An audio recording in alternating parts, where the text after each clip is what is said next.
नमस्कार, सुप्रभातम।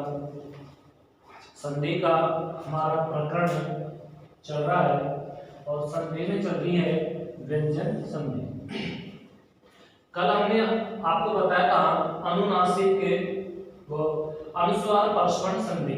कल बताया था अनुस्वार प्रश्रवण संधि और आज हम बताने जा रहे हैं अनुनासिक प्रश्रवण संधि। सूत्रानुसार है ययो अनुनासिके अनुनासिक हुआ, ये सूत्र है। सूत्र अनुसार है पद के अंत में है के अतिरिक्त सभी व्यंजन आए। सभी व्यंजन, एक है को छोड़कर है के अतिरिक्त सभी व्यंजन आए। यहां पे ये और डाले सभी व्यंजन आए या व्यंजनों के बाद कर दो। सभी व्यंजन के बाद अनुनासिक वर्ण, ये हमारे पांचों वर्गों के अनुनासिक पंचम वर्ण आते हैं। पंचम वर्ण आए तो पूर्व व्यंजनों का पंचम वर्ण हो जाता है। अब एग्जाम्पलों के माध्यम से देखिए, मैंने बताया था कि पद के अंत में है के अतिरिक्त, यहां पर है को छोड़कर कोई सा भी व्यंजन आ जाए, है को छोड़कर कोई सा भी व्यंजन आ जाए और इधर को पंचम वर्ण आ जाए, इन पांचों में से एक वर्ण रहेगा। इन पांचों में से एक वर्ण रहेगा तो पूर्व व्यंजन का पंचम वर्ण होता है। पूर्व का मतलब ये पद के अंत का है, इसका पंचम वर्ण हो जाएगा। इसका क्या हो जाएगा? पंचम वर्ण हो जाएगा। तो ये टैवर का ड है, तो इसका ये अर्थ है सही।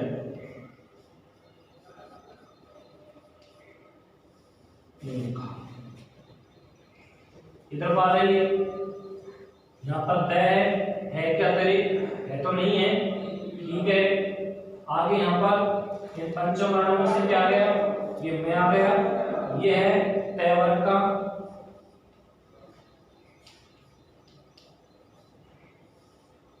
तन। उसी प्रकार यहां पर आता है द है तो नहीं है को छोड़कर कोई भी व्यंजन आ जाए, यहां पर पंचम वर्ण आ गया। अब ये तैवर का है, तैवर का अंतिम वर्ण क्या होता है? ये तन मुर। उसी प्रकार यहां पर आ गया है तो नहीं है, पंचम वर्ण आ गया, ये तैवर का है,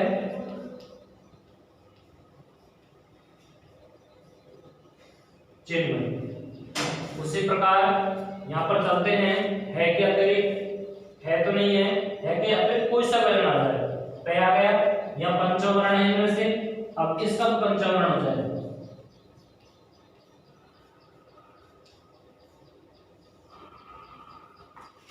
यहाँ है तय, है का अतिरिक्त वर्ण होना चाहिए, इधर को नया आ गया, ये नया आ गया, इसका पंचम वर्ण हो जाएगा। तय का पंचम वर्ण क्या होता है?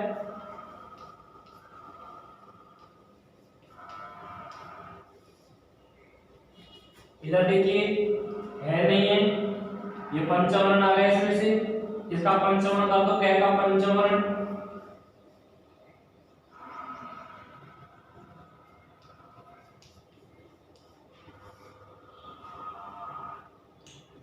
ये तय आ गया, ये पंचम वर्ण आ गया, इसका पंचम वर्ण कर दो,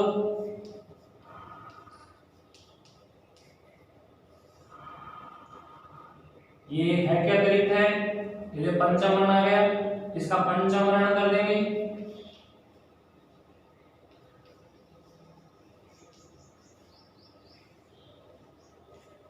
ये पंचम वर्ण है, यह है को छोड़ करके है,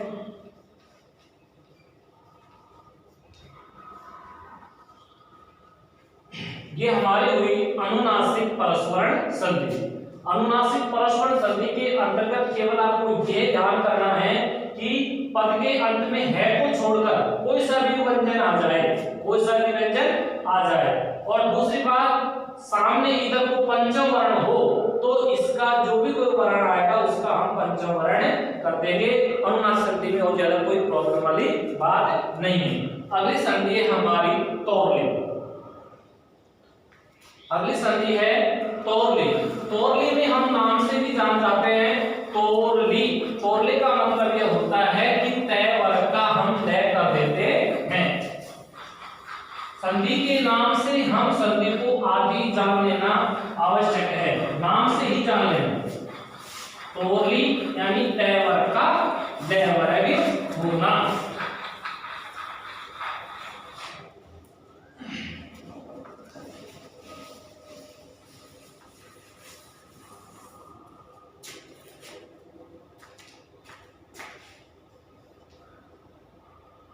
तौरली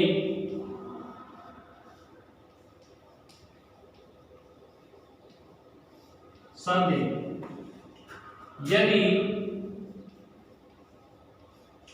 तय वर्ग के बाद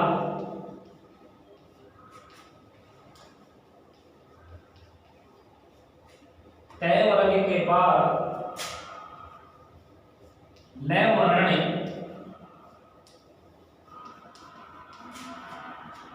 आता है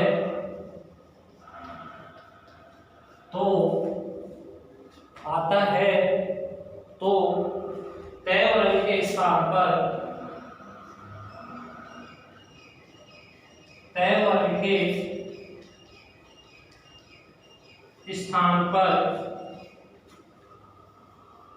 लय हो जाता है।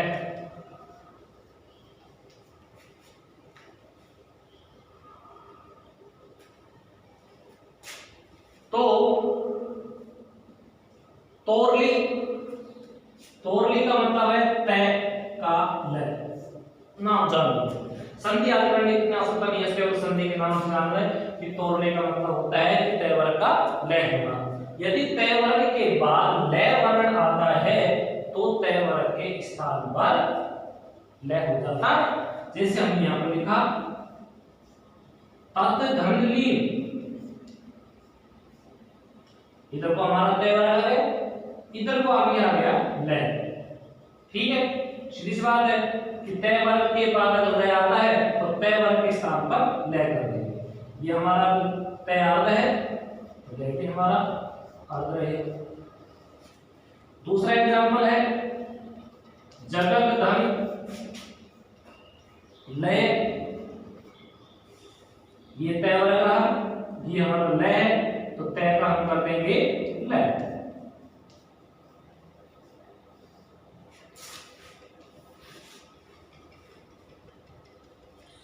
जहत लक्षण, जहत लक्षण वही तय वर्ग के बाद लय आ रहा है तो तय के स्थान पर लय हो जाएगा। लय अपना आधा है अर्ध है तो हम इसको अर्ध कर देंगे।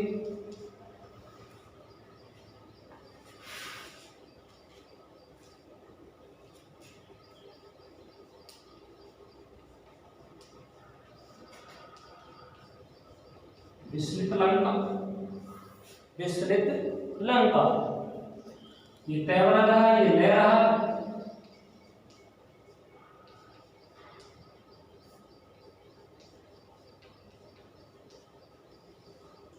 तो तौरली संधि के अंतर कुछ ज्यादा नहीं है, नियम भी नहीं है कुछ, केवल इतना ध्यान करना है कि तय वर्ग के बाद में लय आता है, तय वर्ग के बाद में लय आता है तो तय वर्ग के स्थान पर लय हो जाता है। और विग्रह करने का ज्यादा कोई तरीका नहीं है कि दो लय आएंगे, जो आधा लय है, जो आधा लय उसके स्थान पर तय कर दो, अलग कर दो। जैसे हमने यहां पर लिखा तल्लीन, दो लय आ रहे हैं, एक अर्ध और एक पूर्ण, तो अर्ध के स्थान पर तय कर दो और इसको इस प्रकार ये सब विग्रह हो गए। अगली संधि है हमारी अनुस्वार संधि। अनुस्वार संधि को में कुछ ज्यादा विशेष वाली बात है नहीं इसमें भी,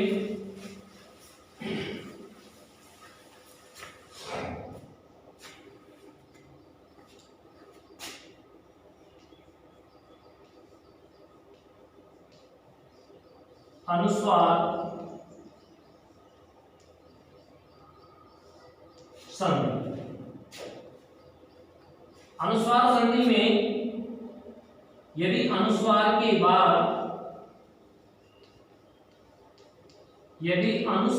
के बाद अनुस्वार को हम इस तरीके से भी लिखते हैं और इस तरीके से भी लिखते हैं।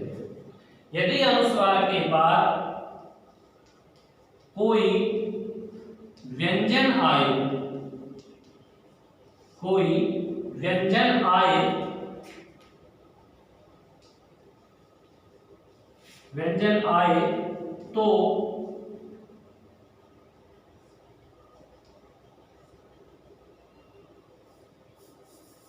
तो अनुस्वार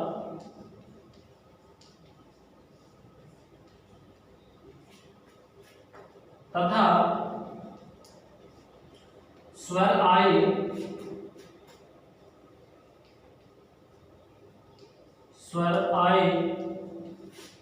तो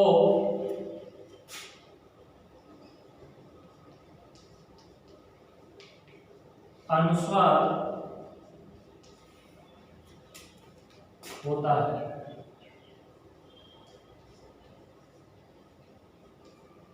समझने की बात यह है, यदि अनुस्वार के बाद ये भी अनुस्वार ही है और ये भी अनुस्वार है, अब ये दोनों होते कब हैं? यदि कोई व्यंजन आए तो अनुस्वार व्यंजन आने पर तो ये होगा और स्वर आने पर ये होगा। बस इसमें ज्यादा कोई विशेष वाली बात नहीं है। अगर अनुस्वार के बाद ये देखो, इधर को पद के अंत में दोनों तरीके से आ सकते हैं, इस प्रकार से भी आ सकता है, इस प्रकार से आ सकता है। बस ध्यान ये रखना है कि अगर व्यंजन आए तो ये करना है और स्वर आए तो ये करना है। जैसे हमने देखा दुखम वंदे, तो अब हम इसको यहां पर कैसे लिखेंगे? क्योंकि अनुस्वार के बाद में व्यंजन है, दुखम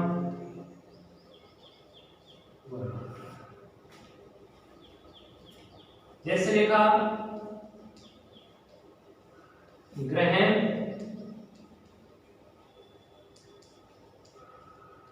गच्छति, यह हमारा अनुस्वार रहा। अनुस्वार के बाद में ये व्यंजन रहा तो ये ऊपर चल जाएगा, ग्रहण गच्छति। जैसे त्वं पठसि, तो इसको लिखेंगे त्वं पठसि। जैसे आ गया त्वं करोसि,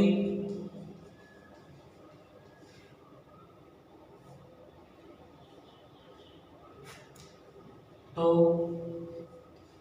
त्वं करोसि। दूसरा है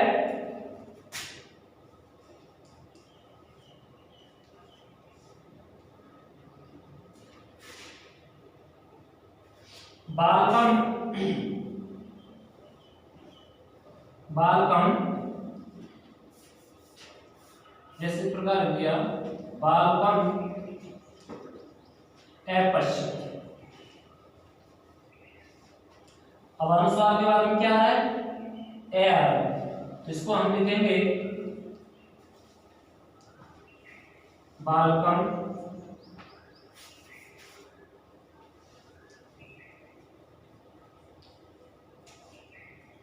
अपश्यति।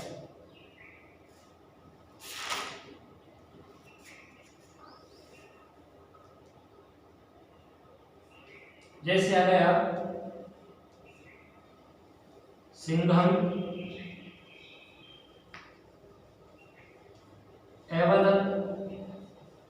अब अनुस्वार के बाद में स्वर है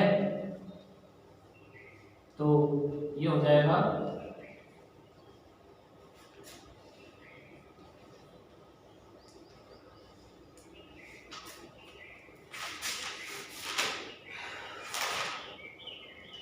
आगे चलते हैं हम चतुर्थ संधि।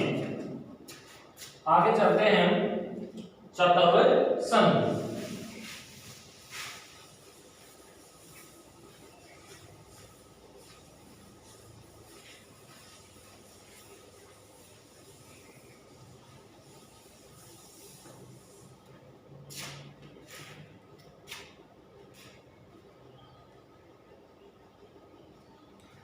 चतुर्थ संधि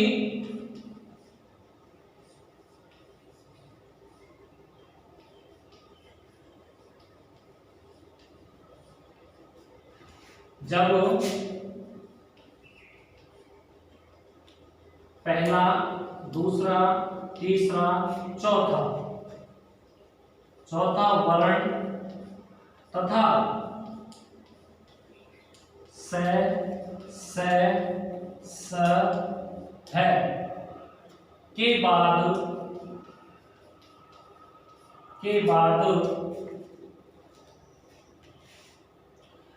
बाद क, च, ट, त,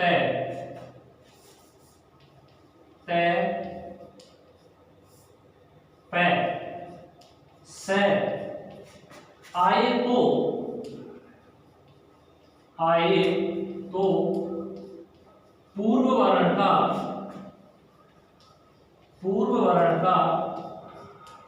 प्रथम वर्ण हो जाता है। प्रथम वर्ण हो जाता है। देखिए चतुर्थ संधि का मतलब यह है कि जब पहला, दूसरा, तीसरा, चौथा ये चार वर्ण तो ये और स है, अगर ये आवे तो इन वर्णों के बाद अगर क, च, ट, प, स ये आगे हो तो पूर्व वर्ण का मतलब ये जो वर्ण आएंगे इनका प्रथम वर्ण हो जाता है। जैसे हमने यहां लिखा सदगन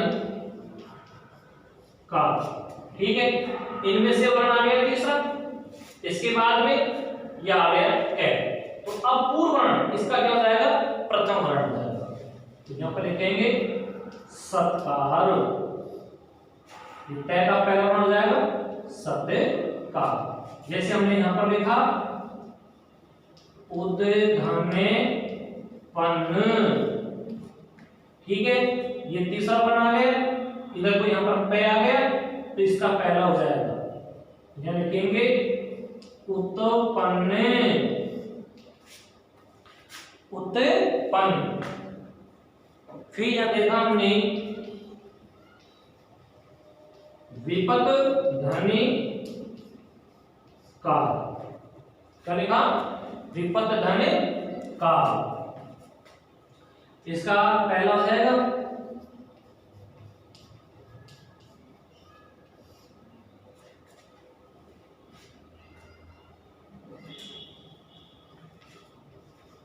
जैसे लिखा सद्घने पुत्र, तो ये तीसरा रहा, इधर को ये पै रहा, इसका पहला हो जाएगा सतपुत्र, सतपुत्र। एक लिखा ककुभ प्रांतो, यह आ गया हमारा चौथा वर्ण, क्या आ गया हमारा चौथा वर्ण, इधर को पे आ रहा है तो इसका पंचम वर्ण हो जाएगा, पहला वर्ण हो जाएगा इसका ककुभ प्रांत है, ककुभ है प्रांतो।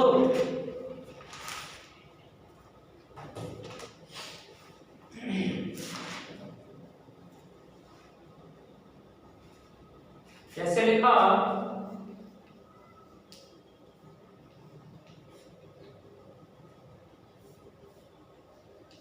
दिग पाल, तो ये तीसरा है, ये पे आ गया, इसका पहला हो जाएगा दिग पाल। तो यहाँ पर अब हमारी व्यंजन संधि समाप्त हो जाती है और कल से हम पढ़ाएंगे विसर्ग संधि। नमस्कार।